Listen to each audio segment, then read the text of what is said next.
We are a remote little northern community surrounded by lakes and forest, and it's beautiful, but it is kind of isolated. Jen Grundy lives in Sioux Lookout, a small town in northern Ontario. In order to buy groceries or get her 2-year-old to swim lessons, Jen has to drive to Dryden, the next town over, down a 45-minute stretch of Highway 72. As scenic and as beautiful as this road is, and helpful because it links me to essential services, it can be quite dangerous, mainly because there is no lighting. And also wildlife, other vehicles, a lot of transport trucks coming up and down the highway. And for most of that drive, Jen also has no cell service. And if something were to happen, for the majority of the commute, I cannot call for help. I can't call if I have a flat. I can't call if I get in an accident. I can't call if I hit wildlife. It's just one of those situations where you would hope and pray that somebody comes by at some point while you're stranded and that they're willing to help and or have the skills to help. Across Canada, highways and backroads are studded with cell phone dead zones. Bars drop and reception can suddenly become spotty or completely go away. In some areas, coverage gaps can stretch for a kilometre or so. In others, it can go on for 100. Today, Globe reporters Irene Galea and Jill Mahoney join us. They've been looking into what's behind Canada's dead zones, why it's been so challenging to address, and what may solve the problem. I'm Cheryl Sutherland, and this is The Decibel from the Globe and Mail.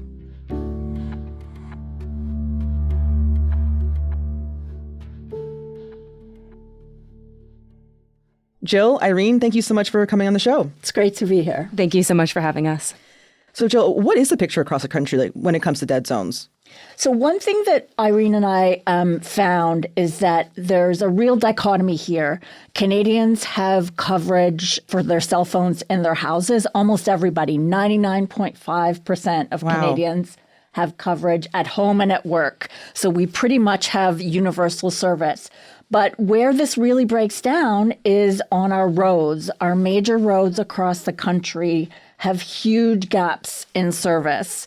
So across the country, 13% of our major road distance is not covered by cell service. And that equates to nearly 15,000 kilometers. That's a huge amount of highway. And that actually understates the problem because that doesn't include the secondary highways that are not covered. And also several provinces think that that figure of 13% is itself an undercount. So these dead zones are everywhere that you could drive. They're in remote and northern regions. They're even in cities. So this is really a problem that affects Canadians from coast to coast. Mm-hmm. Jill, who is responsible for providing cell infrastructure in Canada? So the actual infrastructure, these large cellular towers, are built by private telecom companies that we all deal with every month when we pay our bills, Rogers, TELUS, Bell, etc. But it's the federal government that regulates these companies, and Ottawa and the provinces sometimes provide funding for certain projects. Irene, that sounds like a very interesting relationship. Yeah, in Canada, we mainly rely on private companies to provide our telecommunications service. There's one exception, that's SaskTel in Saskatchewan. It's a holdover from the days where we had more Crown Corps as telecom providers. Interesting. Okay. So are these dead zones more common in certain areas, Irene? Yeah. So as Jill said, they're everywhere across Canada, but the data from the CRTC, that's the Canadian Radio, Television and Telecommunications Commission, the federal telecom regulator, shows that the problem is most acute in British Columbia and Newfoundland and Labrador. So BC lacks mobile service on 32% of its major roads, and this includes stretches of the notorious Highway of Tears, where Indigenous women have gone missing or been murdered. In Newfoundland, 38% of major road distance was still unconnected as of the end of 2023, according to the CRTC. The dead zones are most common on national highways, with 21% of national highways not covered, followed by 12% of major highways. These are more within a province instead of spanning provinces, and 3% of the Trans-Canada Highway. But as Jill mentioned, our investigation found that even these statistics could be an undercount. Interesting. I want to just kind of reiterate some of these numbers because these are some huge percentages, like 32% in BC, 38% of major roads in Newfoundland. Like that's not a small amount. And to the point of the Highway of Tears, it just feels like that would be a place where cell service would be so important. Right. Yeah. So, Irene, who tracks these dead zones? Like, how do we know they exist? So the CRTC tracks it. The way that the federal government currently gets their data is from estimates provided by the telecom companies. What this isn't is on-the-ground field reports.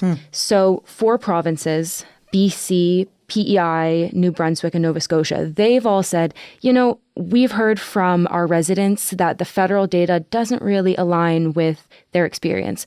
So they did their own on-the-ground studies, so going out on the roads and testing for cell phone service. And they found that cell phone dead zones were much more common than what the federal data showed. So for instance, in New Brunswick, federal maps show that only 1% of highways are dead zones. But when that province did a study, it found that 17% of roads have insufficient coverage.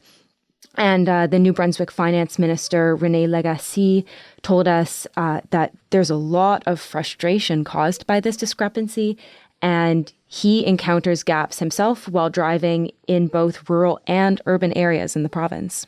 1%, 17%, those are completely different percentages here. Why is there a discrepancy when it comes to the numbers? It's a bit unclear to us why that is, but the CRTC has said that it is reviewing its methodology. In fact, in 2024, they hired a firm to study this, a third-party consulting firm. So they said that they're working on improving the accuracy of their dead zone maps. So it feels a bit surprising that this is an issue here in Canada, given that we've had LTE service since 2011. Which seems like, a lot of time to deal with dead zones. Irene, why aren't we fully connected? Well, I'll start by saying that, as Jill mentioned earlier, we have very broad coverage of cell phone service in our households and in our workplaces. But to your point, LTE, which is long-term evolution, the cell phone service that followed 3G, faster speeds, lower latency, that sort of thing, that's been around since 2011.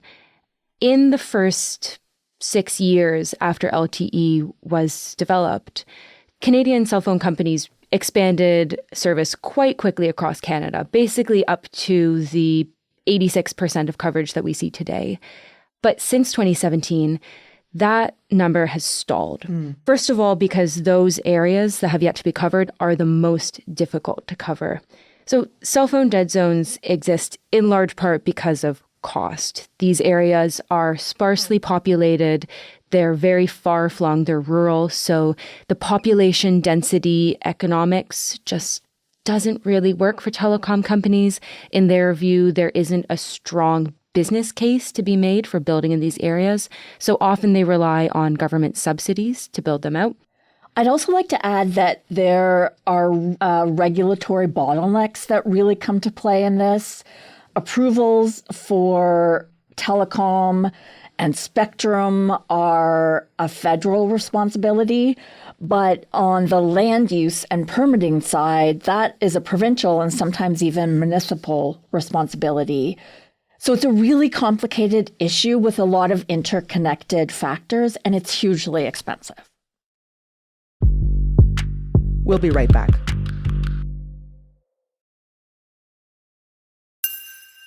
So, Irene, this last bit of the country is expensive to get coverage to. Just how costly is this?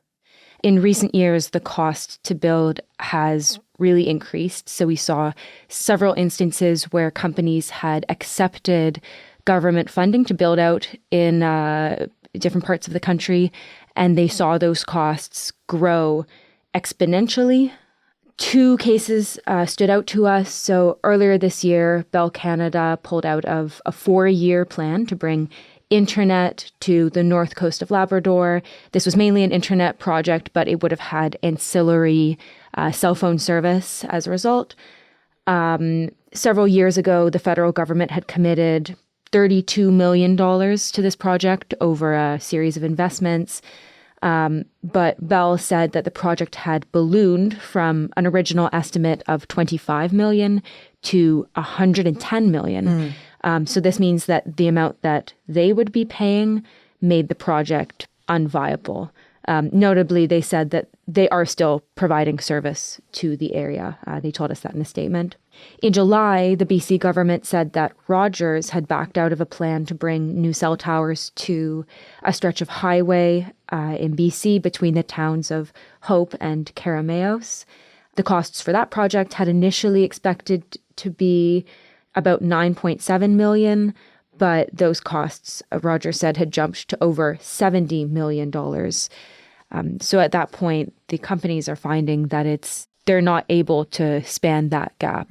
Although I will say that the telecom companies do spend hundreds of millions of dollars every year on building out their networks and maintaining their networks. They also contribute to a federal fund called the Broadband Fund. This is collected by the CRTC, and then it's redistributed back to telecom companies. Often these are smaller telecom companies for targeted rural projects. So they are still spending money, but the economics have to make sense. Okay. It sounds like there's a tension here of who pays for what. So Jill, since this is a public safety issue, why isn't Ottawa just shouldering the full cost? It's a great question, Cheryl. This debate really is underpinned by the fundamental tension. Many feel that connectivity is a public good and that the federal government should be providing these services. But it's hugely expensive, as Irene mentioned, and they're largely paid for and delivered by the private sector. So we have the public good on one hand and then the private sector, and it's a business case. It all comes down to the economics for a for-profit company. So some people think that Ottawa should take a far greater role in expanding cell service, or else force the hand of industry and require expansion of cellular service on roads. So we tried to speak with Industry Minister Melanie Joly. She declined our request. Her department provided a statement and said that Ottawa does give funding for expanding mobile service. So we do have this fundamental tension. Maybe one thing I'll add there. Look, it's not up to us as reporters to decide how the government spends money. But what we can say is that the federal government's current policy is one of universal coverage. They have set the goal of reaching 100% of Canadians' households with cell phone service and as many roads as possible. Whether or not that's how people feel our tax dollars should best be spent, in some ways it's a matter of politics. In some ways it's a matter of how you look at the economics, how you look at the numbers. But the reality is this is the government's goal. And so we have to evaluate whether they're doing the right things in order to reach the goal. That's a great point. As you pointed out, the coasts are especially affected by this issue. Have provinces tried to solve this themselves, Jill? Yes, several provinces have decided to fund their own projects. BC has committed $90 million over the past 5 years for projects. New Brunswick announced plans just a couple of months ago to build 3 new cell towers at a cost of about $7 million. New Brunswick also made expanding rural cell service a condition for a contract earlier this year for its own government cell service. And also Nova Scotia is planning to spend about $18 million to build 27 new government-owned telecom towers. So several provinces are really putting their money where their mouths are on this. Okay. Irene, are there any other potential solutions here? There are. So the big one is satellites, and I'll get to that in a minute. Okay. I think one thing I want to add first is that spending money is not the only solution that the government can provide here. They can do things like better enforcing existing regulation that require telecom companies to deploy cell phone service in areas where they own spectrum. We heard from a professor who'd studied this and found that although telecom companies are required to build out cell phone service in areas where they have the rights to do so, the federal government isn't really watching to make sure that they are. And that if that was happening, he said, we might have better coverage in rural areas. The federal government, for its part, has said that they do periodically check and that taking away spectrum when it isn't being used is a last resort. So there is a potential solution that, in fact, is already available. And this is direct-to-cell satellite service. So we've had access to satellite cell phone service since the 1970s, 1980s with very specialized cell phones. Like giant phones, right? Yeah, huge phones. They cost hundreds of dollars. Historically, the plans themselves have costed hundreds of dollars, and they have very, very limited capabilities. This is not a solution for your everyday person. What's been happening in the last few years is that cell phone manufacturers and telecom companies have been rolling out new cell phone capabilities for modern smartphones that enable those phones to connect directly to a satellite. So you don't need a specialized device. You don't need a special plan. For instance, in Apple phones that are iPhone model 14, so that's about 2022 or later, you already have a built-in satellite connection. And recently, Rogers rolled out Rogers Satellite. This is with essentially a text capability, and soon they'll be rolling out more capabilities, so internet, calling. Bell also recently said that they plan to launch this service in 2026, but it's still new, so we can't say that this problem has gone away. First of all, there are limited capabilities. At the moment, it's just texting. You can't call. There's some other concerns. So the strength of the connection, satellite service is not as strong as, let's say, a fiber to the home or cell phone service from a tower. The government has also expressed some concern about interference with other spectrum frequencies and also whether satellite to cell service will be able to support our current emergency notification system. That's a big one. And so, as such, the federal government has said that they still want telecom companies to build out on the ground. They still want them to prioritize deploying terrestrial service as much as possible. And this is a policy decision. This is them saying, we're not completely comfortable with direct-to-satellite service yet. We're not convinced that this is a solution. Maybe one day, but we're not there yet. Okay. And I can imagine also there's something with cost, right? Like I can't imagine this is free. Yeah. That is an extra consideration. So what we've seen in the US and what we've seen suggested in Canada is that this could cost about $15 a month at the beginning.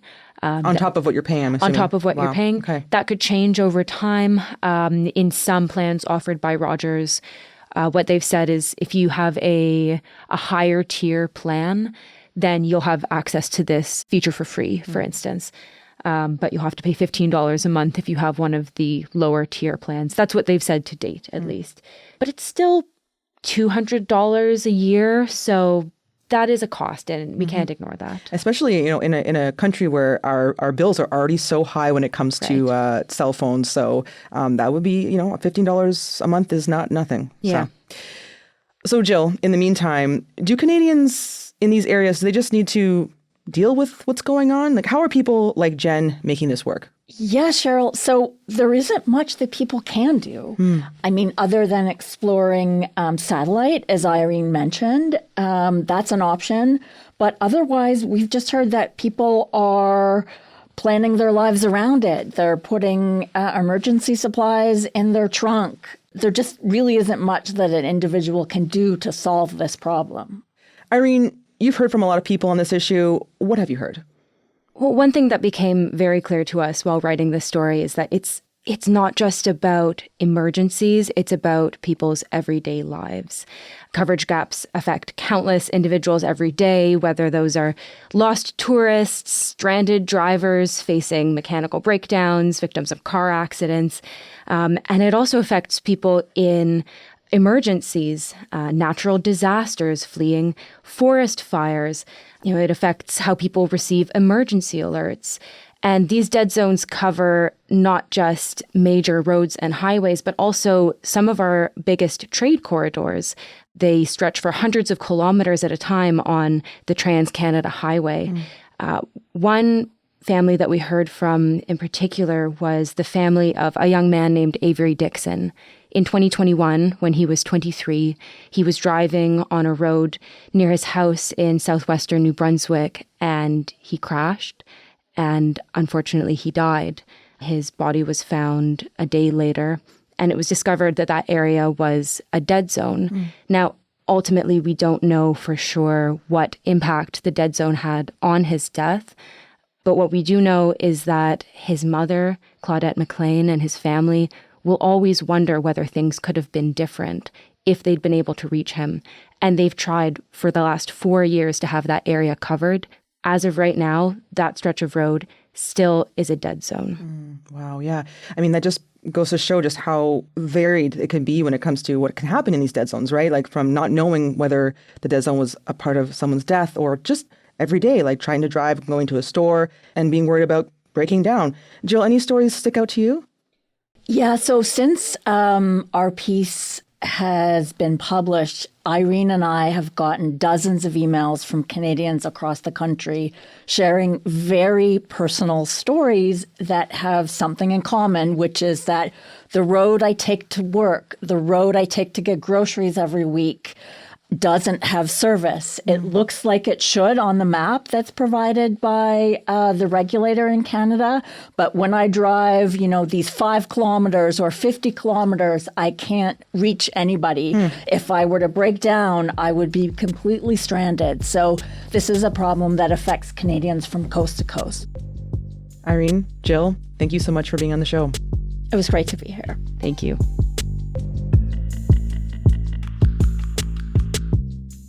Irene Galea is the Globe's telecom reporter, and Jill Mahoney is the Globe's national news reporter.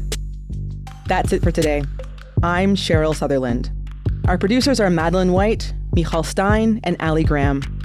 David Crosby edits the show.